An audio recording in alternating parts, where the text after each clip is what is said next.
All right, we might just get started for those of us who made an effort to be here on time.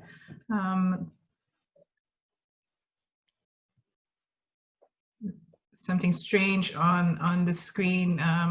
Lexi says brands and clients, but while Lexi tries to sort out that technology, I want to welcome everyone in today's event on a conversation on the value of place. The value of place, really we mean to speak about value of place from two perspectives. Firstly, from the perspective that this is a conversation to talk about what the outcomes are and the benefits are of investing in great places, and value from the perspective of measurement. This is something that is a real passion of everyone in this panel. So we're going to have a conversation of how are the different ways in which we can measure and demonstrate the value of place, that investing in place is worthwhile. As I said earlier, for those of you who I haven't met, my name is Princess Ventura. I'm Regional Director for New South Wales at Urbis. And before we continue, I just want to start with an acknowledgement of country. I'd like to acknowledge the Gadigal of the Eora Nation, traditional custodians of the land I'm broadcasting from today, and I'd like to pay my respects to elders past and present. So today our program is really simple. We'll start off with a keynote from Caroline Butler Bowden. Very long name, Caroline. She's the Executive Director for Public Spaces at New South Wales Department of Planning, Infrastructure and Environment. She'll talk to us for the next 10 to 15 minutes about how this current COVID environment is changing the needs of the community in terms of public spaces. We've also asked her to share with us what the government is up to in terms of investing in places, looking at policies and regulations that promote better place outcomes, as well as the area of measurement. What is government doing to try and measure those outcomes and what they're up to in terms of collaboration? After that, she will be followed by other members of the panel. I'll introduce them later on, although you see tiles of their faces in front of you right now. And we will have a panel discussion over the next 20 minutes. And if you have any questions for any of the panelists as we go along, if you can write your questions in that little icon that says Q&A, and we'll try to get through them as we have our panel discussion. So over to you, Caroline. Fabulous. Thank you so much. I'm just hitting share screen. Okay, I'm really delighted to be here. Thank you so much, Princess, and thanks to the fellow panellists. I too would like to acknowledge that I meet on Gadigal land of the Eora Nation and pay my respect to elders past, present and future. I think it's fundamentally important whenever we talk about place and public space to remember that extraordinary history and that these are living cultures. So loved your introduction, Princess. Outcomes and benefits of investing in great places, and how do we measure great places? I think that that's really important. There are two things that are dear to our hearts in the Public Spaces Division in New South Wales Government, and I hope that in investing in places and measuring place, of course it's about people. And it's about public life in these places. So I'll talk a bit more about that now. So I'm just going to go to the next slide. Okay, so what is place? I like to start with definitions. Can you all see that on the screen? Is that all good? Fabulous. You know, we talk in the Public Spaces Division, and I will talk with a public space lens to this talk today, that places are spaces that people have made meaningful. So how do we look at, how do we define a place? Of course, it's about the location. It's about the geographic location. It's about what are the physical attributes of those places, whether they're parks or town centres or streets or squares or whatever they are. And then what's the purpose? You know, what's its identity? What's its character? What has been its history of that place? What's its current state? And then I think most important in many ways is what's the attachment, what's the activity, what's the meaning that these places have for people. And I think in a sense that's what we're trying to measure. How do we measure that value? And sometimes that's not always straightforward to measure that value. Okay, so here is our kind of working framework within our division and the other areas of place at the moment in place design and public spaces. And of course, it's the 4 things. It's environmental, obviously, you improve places, great places have environmental benefits, and you can see them there. There's the social benefits, you know, we cannot underestimate that. I think we've seen that in a massive way during COVID, the social connection that you know, when we could get out, the exercise that we could do, that social connection. Of course, it's the economic value, and that's the one that I really want to build the case for in the coming year. It's a project that we have begun. There's a lot done overseas. I think we do need to improve in Australia is measuring the economic value of place and public space. And then, of course, the cultural. What's distinctive about it? What's the kind of expression of this place? Why are these places unique? Why are they like nowhere else in the world? And of course, you can see in that layering, happy, healthy, resilient, fundamentally important for turning public spaces into places. So the why, I mean, we can go on about value, but really the question is, you know, why do we want great places? And of course it's multi-dimensional. It is about amenity and experience. For us, it's about creating walkable, active, connected and accessible public spaces. In the lead up to this session today, we talked about some of the things we wanted to talk about, and accessibility and connectivity, I think, were at the core. So that's a big part of the program that we're leading. Health and wellbeing. How do we promote wellbeing? By enhancing culture and recreation. Community, obviously, is incredibly important. Shade. You know, different parts of New South Wales and elsewhere have very different climates. And of course, shade has never been more important. And that is core to creating quality of our public space and places. Air quality, biodiversity, very important. Climate change, of course, and the character. Character is one of those things that is sort of at the heart of people feeling connected to a place, you know, where they kind of seek something special about a place, and that's the character. And of course, sometimes, you know, that's what we hear, that people are concerned about a loss of character in a particular place. Of course, the other kind of aspects of place is about the management of place through activation and the kind of whole life cycle of place as well. And how do we measure that? You know, great to create fabulous places and public spaces, but a huge amount of energy needs to go into maintaining them, you know, and activating them to really bring out the kind of possibilities and the potentials.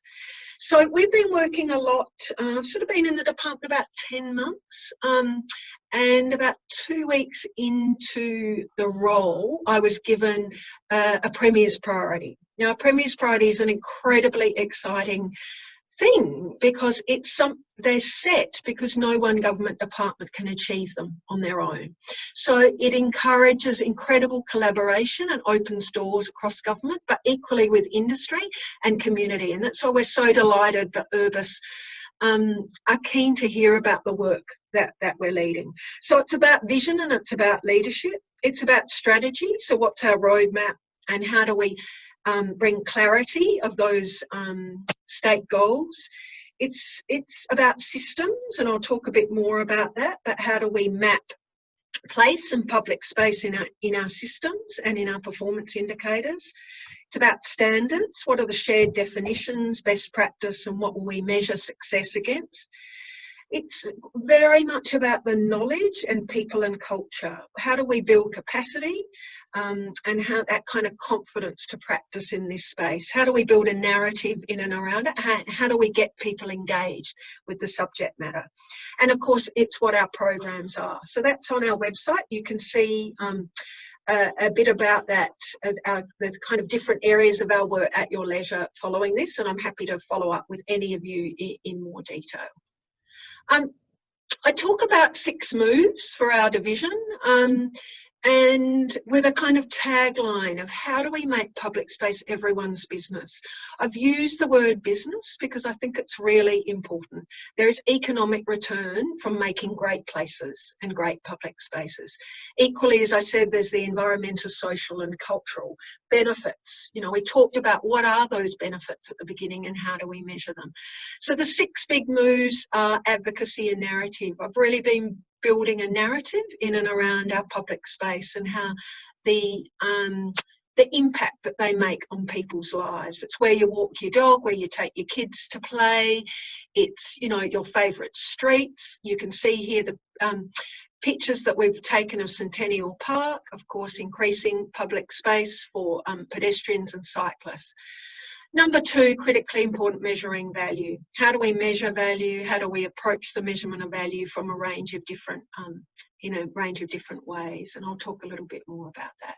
Systems change is the unglamorous end of what we do, but the most important. How do we embed public space thinking in and great place thinking in all the work that our department does and elsewhere?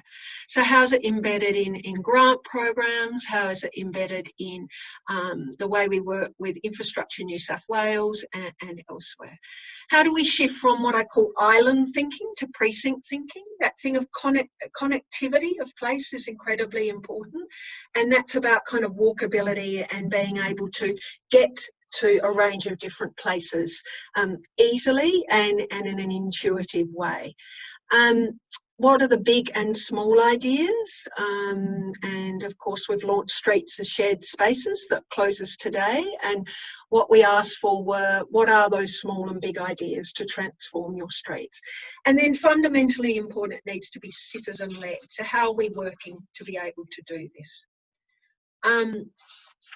So that's the Premier's priority that all our work sits under. I'm sure many of you know about the priority, but it's really, in a nutshell, about creating greater access to and quality of green, open and public space.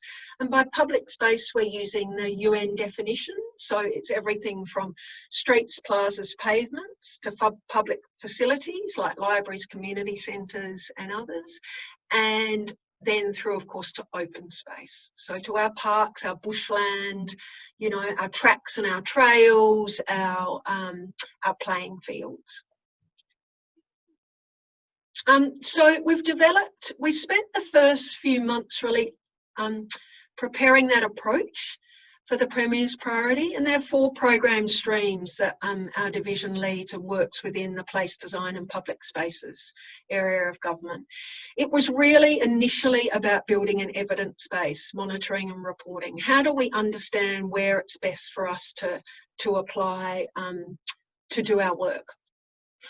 What are those targeted interventions? How are we optimising outcomes for state government land and initiatives? Obviously, government owns a lot of land, and how we might make some of that land available for public space or for open space. And then collaboration and citizen engagement. So I sort of came up with more, better, activated to just make it as kind of crystal clear. It's about creating new quality public spaces. It's about improving the quality of existing public spaces, so the better, and activating. How do we grow the number and the different experiences to reach that measurement? So there we have a further breakdown of those 4 program streams and what are those strategies? So the headline, metric and the methodology. What are our place-based strategies? Demonstration projects. So we're working on 6 demonstration projects with 6 councils at the moment. Working a lot with our other government partners about land ownership and how we might use land differently. The systems change I mentioned, and really how can we engage on inequality and engagement on the public space narrative. So at the same time we are producing a public space framework that will lead to a public space charter. We really look forward to engaging with you all on that. But of course, we were evolving all these 4 program streams, and of course, COVID came along. And I think you'll all agree we've probably never read so much about public space and place. And there's been this kind of reintroduction, I think, to place and public space for many of us, and particularly when our world sort of started closing in and we had very little access apart from through COVID exercise to get out and about, or essential business, you know, groceries and the like. So what have we been seeing? Obviously cities internationally, from New York, London, Budapest, Calgary, you name it, have moved quickly to really put the well-being of their citizens. And of course that's been about how do we increase and how do we experiment with public space. And that might be closing streets to cars, allowing people to get out and be physically active. So you can see a few examples of that. And we've been seeing reclaiming road space, ways to extend existing public space. We're now seeing cafes taking over whole streets and whole districts where perhaps cars may have been. Focus on essential workers has been incredibly important. Support for business. You know, I'm coming to you from the Rocks today where our office is, and of course it's so quiet. You know, you're lucky to see 2 or 3 people walking in the street. How do we bring people back to this great place and build on its history? And of course support for cycling and business. So social media, I don't need to go into great detail with this. You're all consumers of it. Vast amounts, column inches written about the value, and that we will never take these places for granted again, whether they're parks or libraries or great streets, because of our new, it's sort of a newfound relationship with them. And how can we ever take them for granted? And we need to argue for their value. So that's very important. So then with COVID, we looked at how we could, I'm not going to use the word pivot because I know loads of people hate that word, but how do we shift our thinking and really use this window of COVID to come out with something that can really make a difference to the safety of our streets, but also bring economic activity back to these places? So we came up with the launch of Streets as Shared Spaces, a $15 million program to councils, to categories for kind of temporary interventions and pilot programs. And that closes today. And part of what our division did was really put together a whole range of digital resources and case studies and other sorts of things. So I'm sharing a couple of pages from that. And I think this is fundamental to great places. Am I able to stay? Am I able to connect? Am I able to get there? Am I able to play and participate? So you'll note some kind of quite simple language with this. What we're trying to do is anything we produce, community members can connect with, or indeed industry or government. The other thing that we've done is we talked about being citizen-led. We really want to hear the places that people value. So we went out very fast. We adapted a survey from GEL. They're our international peers. They're our peer reviewers. And we went out and we've adapted the survey of what people are seeing during COVID. Equally, we've come out with a social pinpoint exercise where people can map the places that they love and ideas to improve places. And I've got to say, we're being really inundated with ideas. Of course, we're sharing them back to councils. Those ideas obviously de-identified, but and we've had, you know, we're heading for 800 responses to the surveys just in a couple of weeks. We'd love you to share it. We've had about 13,000 visits just to the social pinpoint in the last couple of weeks, and people are spending 3 minutes on that, which if any of you in the digital world, that dwell time's pretty long. And we've got beyond about 2,500 comments. So this is just a new exercise for us, and we're really excited about what's coming in. Because of course we need people to sort of have that custodianship of their local streets and the rest of it. So that care and love is incredibly important. I'm getting near the end, but the other sorts of things that we've been really interested in is what people are telling us, how they used public space during COVID. Of course, it was personal exercise. It was about being outside, seeking fresh air was important. So it comes back to that air quality question. And of course, to do essential business. And you'll see with that, that word map, you know, mental health, exercise, those sorts of things were important. The other sorts of things we asked were what spaces have been especially useful for you. Parks, number one. Streets, number two. Other things like walking tracks, beaches were very important. Of course, we saw this huge rise in walking, followed by cycling, and incredibly low take-up of driving own vehicles. So this is just a kind of a quick survey in many ways, but was very useful to us. So in terms of the work that we're leading, I mentioned the Public Spaces Framework and Charter that we've done with Arup. We've done a great piece of work with Urbis, thank you, to study and identify the barriers in the planning system. We've done that for both priorities, greening our city and greener public spaces. We've launched a new website. We've mapped all the public spaces through our e-planning portal. We're working on a competition and an innovation challenge. We've partnered with 6 councils, so you'll start to see those demo projects in the next few months. And of course, it's about how do we really build walkability is core. We're also working with the Department of Health, the Office of Sport, a number of our other partners to really bring that to life as well. And of course, I've mentioned streets as shared spaces. That kind of is a really important part in the public spaces survey. This is just some of our snaps. I'm trying to get our team in the field as much as possible. Obviously, we couldn't there for a few weeks, but that's our team with Liverpool Council, in Burwood, you know, these really special, distinctive parts of all these cities across Sydney and New South Wales. Once again, Liverpool and then Blacktown. So really understanding place in these different local government areas and understanding how we might be able to assist. And then I've just thrown in a couple of pictures. This is, I think, talks to the economic benefit of Great Place. This was me on Saturday. I went to Cronulla, a favourite place to swim. And this is, you know, people dwell, they sit, they purchase, they love this place. I love visiting it. It's a very simple example of how economic activity follows great placemaking. And then, of course, the great joys of public space. And I throw this in because, as many of you know, during the Depression, all the coastal pools were built for kind of getting back to work schemes. And of course, that is this incredible public place legacy that we have that we can enjoy for our physical health and well-being and quite simply joy.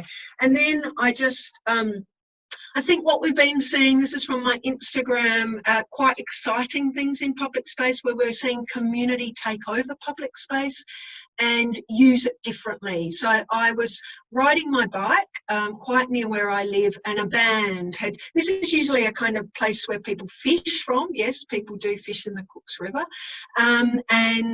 But there was this band playing, and I don't think the sound is there, but you can see there was cyclists riding by, people just aggregating around this place. And it was this incidental thing, but I think how do we build on what we've seen in COVID of this sharing and kind of collective interest in places and public space. And then the last one I wanted to share was something I believe Urbis were vitally involved with, and I think it points to just the history of place. I'm a historian by training. I come from the museum and heritage world, and you know, this is a really interesting, beautiful new art installation by Alison Page, an Aboriginal artist.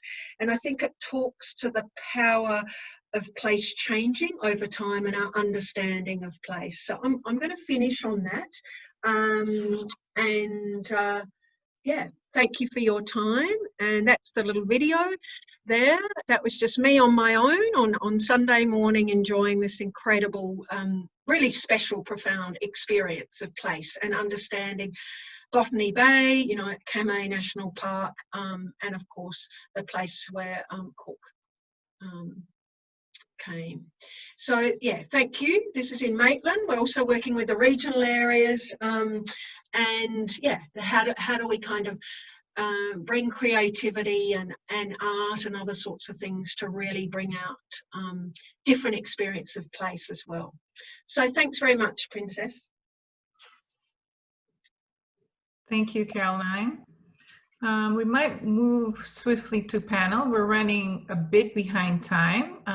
Let's welcome to join Caroline in conversation on the value of place, Seamus McCartney, who's the head of creative strategy and place development at Lend-Lease. Jeff King is also joining us, who's the head of city strategy to tell us what's happening in Parramatta. And Urbis's very own, one of our design directors, Carlos Frias. So we might start with, if you can, okay. We might start. We've heard Caroline talk about places are spaces that people have made meaningful. Just to start with, we know everyone on the panel is really passionate about place. Just to get a perspective of the different backgrounds you come from and where the passion for great places come from. Let's start with a round of what does a great place mean to you in one sentence? We don't need an explanation because we're running short of time. Seamus, we might start with you. Hello, everyone. Look, clearly for me, place is a space with a human dimension. And for us, that means not just public domain, but as an example, you know, kitchen to curb on the high street, a lobby to a park for a hotel, or gosh, a waiting room all the way to the car park for a hospital. Thank you. Jeff, what about you? Thanks, Princess. From my perspective, a great place is somewhere welcoming with great physical and social connections, an authentic human scale, and some sense of embedded stories and memories. Thank you. And Carlos? Yeah, thanks, Princess. Look, for me, I think place is that space where you feel connected or you feel attached to other people, to history, to the landscape, to a tree, to yourself. Yeah, it's kind of that sense of connection and attachment that for me creates a nice place. Thank you. Caroline, anything to add you haven't spoken about before? No, I mean, all I'll say is that I think it's personal and collective. I think it's that kind of relationship that everybody's talked about, the human dimension, human scale. It's about people connecting and attaching to place. Yeah, thank you. And all those are all great sentences. I'm sure that resonate with all of us. To me, a great place is one that has heart and soul. To me, that means feeling safe in a place, even at night. And it's also inclusive and welcoming of everyone, regardless of their socioeconomic background. Jeff, my turn to you to ask you, can you tell us a bit about what Parramatta is doing to make places more inclusive and safer, and whether there's a role for the arts and nighttime economy in making places more meaningful? Yeah, thanks, Princess. Yeah, heart and soul and maybe brain as well all working together. So we've obviously put a lot of effort into the usual design and physical infrastructure changes, things like, you know, public open space design and construction, lighting, and 24-hour CCTV. So some of the technical stuff, but recognizing that people and activity is really what makes it a safer and more inclusive space. Somewhere like Parramatta Square, for example, will will fall a long way short unless people genuinely want to be there, and it reaches its potential as that meeting place, which it was for thousands of years. So we've invested in place management teams and cultural planning teams, events such as laneways to activate and educate people about the places, changes to our nighttime economy approvals, just got that through council, supporting small business and aiming to spread the life of the city over more than just the work hours.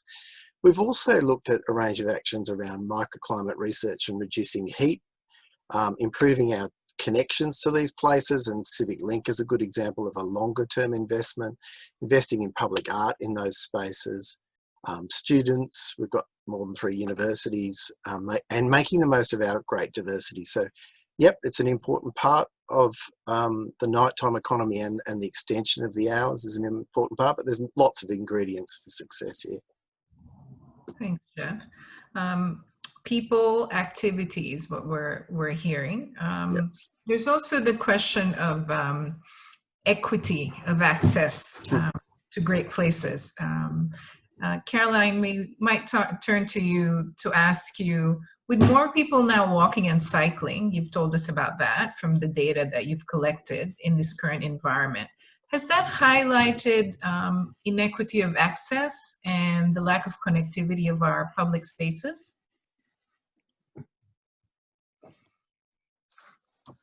Have we lost you, or are you on mute? No, sorry, here I am. Sorry.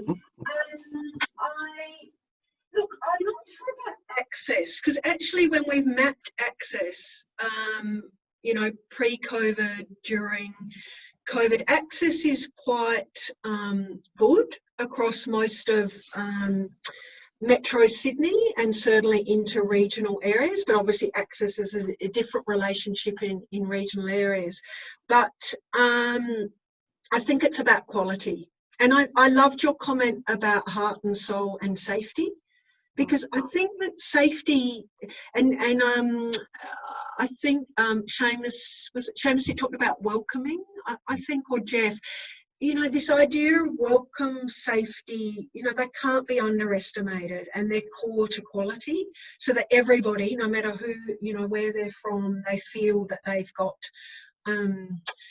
access to quality public space. And by that we mean everything from libraries through to parks, through to squares, through to those, you know, the different kind of areas, the different types of public space. And so, and I think the only way we know about quality and improvements to quality is through kind of measuring and tracking. And how do we define quality too? Quality means different things to different places. I mean, you mentioned safety. I feel that keenly as a woman crossing a park or something like that at night. So I might feel differently perhaps to how my 19-year-old son feels about a particular place, for example. So access, I think it's quite strong, obviously depending on where you live, and there's ways that we can really improve, and that's what the Premier's priority is attempting to do, but quality is key. Thank you.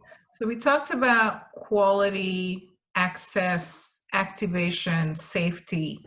Carlos, we might turn to you to ask you about connectivity. You've got a lot of overseas experience, and I know you're tracking very keenly this area of cycling and walking and more active forms of transport, being an avid cyclist yourself. Have you seen some great examples from overseas, how they've improved connectivity of different open spaces, has perhaps encouraged more cycling and walking? Yeah. Yes, Princess, but maybe I just wanted to touch base on something that Caroline just mentioned. It's about safety and access, and kind of the feeling I got at the beginning of the COVID pandemic is that there weren't any cars on the street, and people felt safe in the street, and people felt that connection to the street and being able to go to the park. And you know, I'm a keen cyclist, and I commute to work, and I'm used to the cars. But I was cycling during those days, and it just felt nice. It felt comfortable. I was able to take my son down to La Perouse, and we felt safe. And I think that's why so many people around the world have taken onto the bicycle, because you're getting, it gives that option to access different activities, different places more easily. And, the parks around here were full. People were out on bicycles. There was a comment from one of this bicycle shops in the city. The bicycles were like toilet paper because everyone wanted to get a toilet paper. So there's been around the world a massive kind of consciousness that bicycle and cycling is an important way to move around the city and access different places. So, I'm from Bogota. I've been here for 20 years, but Bogota has made a massive investment in cycleways over the years. And, it started with 12 kilometers of cycleways on weekends. It has 500 kilometers of dedicated cycleways. They're putting about 80 kilometers of temporary cycleways post-COVID because they know that people will feel safe. One, because they're not cars, and also because of the COVID virus. So they're promoting that. Caroline had a slide about Paris, which has 650 kilometers of cycleways between permanent and temporary, which is massive investment. And I was reading that it's something like $500 million Australian dollars are being invested in Paris on new cycleways, which is big. And they're also giving something like $80 per person to go and fix their bicycle so they can get back out into their bicycles. And Italy has a little bit of a similar situation where they're actually funding as part of a recovery plan. I think they're giving people up to 500 euros, which is about $800, to buy new bicycles or scooters to be able to move around. And they're investing about 150 kilometers in cycleways. In Sydney, I think the city of Sydney is putting 10 kilometers to 6 cycleways. But I think what's missing in Sydney in a way is kind of that more the regional connections to be able to access, more than those 10 kilometers, because it's easy to access your local neighborhood. I think the bigger connection, I think it's maybe something that we can work around Sydney. We're quickly running out of time, so we might just jump to the next topic of measurement, because there are a lot of questions as well about measurement. I'm an economist, so I am biased in that I do like measurement and I do like evidence, particularly evidence-based planning. There's a real focus, this is a real focus of our document that we released this year on measuring the value of place, where we look at how do we go about measuring the value of place. And it's really similar, that framework, to what Caroline just shared with us, which has dimensions of economic, social, environmental, and other aspects. Let's start with Seamus. Lendlease is really well known for creating great places. Seamus, do you have to measure and demonstrate the value of investing in place even at Lendlease, or is that something that's really intrinsic in your culture and your values? Well, look, it's certainly intrinsic, but I think that our customers, obviously Caroline's role in the New South Wales government and others are asking for us to be able to show the value of what we're doing. We've created a Better Places Index, which adds qualitative and quantitative, because I believe they're sort of the two elements we need to fuse together, that's peer reviewed, expert reviewed, and done by a team. We actually use it as a way to define decision making. So it's not just about measurement, it's about predictive ways in being able to work out what you really want to do, but also what you don't want to do. And I think that's more important. So rather than saying we're going to do everything, working out with your community what is the most important for them to deliver. And Caroline, I loved how you described quality without using the word fancy design or something like that. Mm-hmm. Quality means good space. It doesn't mean that we have to go out and invest extraordinary amounts of money in our public domain, and we can see that you can deliver that. But we're doing something else as well, which has been quite interesting. It's eudaimomic surveys, which is happiness surveys of our place. So once they're finished, actually asking people what they do and don't like, how they might feel, and the results are sometimes surprising, and it is actually challenging if you create a great urban structure, how people respond and how that response changes over time. So they're sort of the things we do. But look, I can tell you, search for capital in this current compressed market, governments, everyone's looking for a way to be able to articulate that investment, and we're looking forward to the day where VPAs are linked to place value outcomes as well, not just pure direct infrastructure investment. Excellent. Really exciting place. I'm looking forward to seeing the outcomes of that happiness index. Is it Bhutan that is the happiest that they measure, not GDP, but gross happiness index? So it looks like Lendlease is joining them in that journey.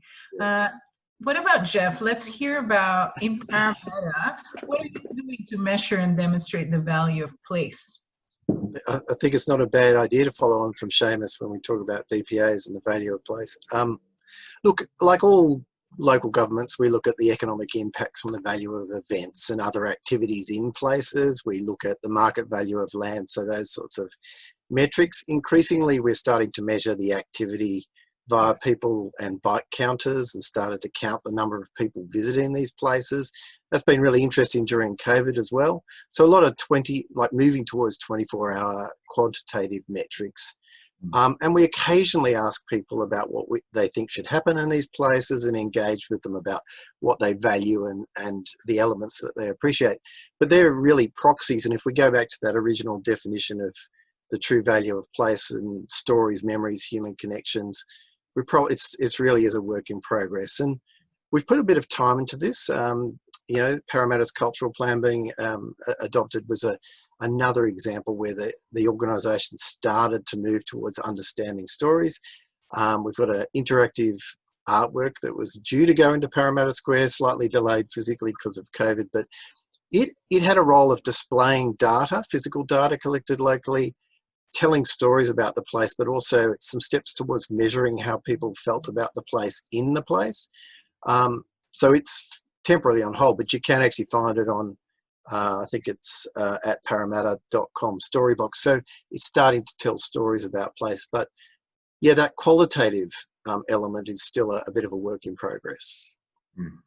And then moving to collaboration, because collaboration is important in getting outcomes that are bigger than the sum of the parts. Caroline, why is collaboration important, you think, in achieving thriving places? Look, I think it's vitally important. I mean, it's at the core.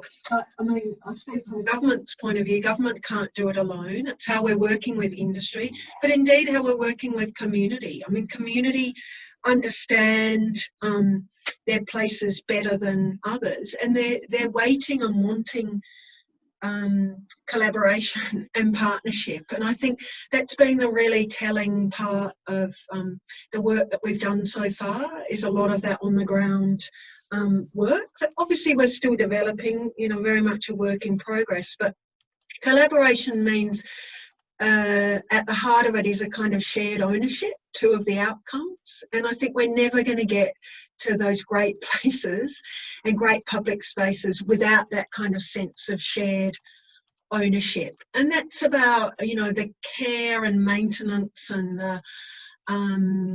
the value that people, people either come or they don't come to a place, and they're the kind of markers of whether a place is successful. And that comes back to that human dimension and that attachment and all those things that we've talked about. So, look, I think it's fundamentally important, and I think we all have to work really hard at it, because it doesn't always come easily. And I think often people prefer to not collaborate because they think it's easier. But collaboration will always get a richer result. Yeah. And Carlos, can you give us your perspective on how well you think we're collaborating? Look, there's always room to improve it in any way, but like from the work that I do kind of on master planning and with my colleagues in the landscape, we're always trying to collaborate, whether with, it's with a client, whether it's a property developer, whether it's a landowner, whether it's council, the state government. But I think we also need to understand kind of information from consultants and kind of in recent work, understanding kind of the interpretation of what the landscape meant for Aboriginal communities has been kind of important for us to frame how we design around a public space, or the heritage value of a place from a European perspective is also important. So in the community, and again, it's something that it's always regular. We're always going back to the community. We're always going back to councils. We're trying to understand kind of, as Caroline said, kind of what is the shared value that we all have or we want out of a place. So it is important. And I think what we see is that there's better ways to communicate and to reach that engagement that we can have with a lot of people. And we might end with the last question for Seamus on how do you think we can improve collaboration? Look, I think Caroline talked about systems and precincts, and I think they help us have a basis to collaborate on in private industry and government or councils as well. So that framework really helps us. You know, I'd call out the western edge of Sydney, all the way from our Walsh Bay, all the way down to Central Park as an extraordinary example of collaboration between government and industry and a transformation in a decade of a wonderful asset with some of the best places I've seen in the city anywhere. Now, biased because we developed quite a few of them, but I still think that's an amazing outcome. But I also think collaboration, we need to reset what we really mean by that. So if we're taking our First Nations design approach from a very early stage in a project, that's when collaboration really begins. So often collaboration starts too late to materially change what's happening. So Caroline and Carlos and everyone has described a process where that engagement starts far earlier. And I think a lot of that has to do with how our planning system works as well. If we look at the UK, that's mandated in your planning system, and you are required to do it day one. And having been through master planning and big developments over there, I would say it forces a great collaboration with the community, or forces decisions to be made with everyone's input being made. So that's really important to embedding a place that actually resonates with people. Thank you. And look, we're out of time, so I will not try and summarize all the great conversation that we've heard today. Just want to thank Caroline, Jeff, Seamus, and Carlos for being part of our panel. And I also want to thank everyone for tuning in today. So we'll see you next time in our next conversation on another topic. Thank you. Princess. Thank you, Princess. Thanks very Thank you, much. Caroline, Thanks for having us. and Jeff. Bye, everyone. Thank you.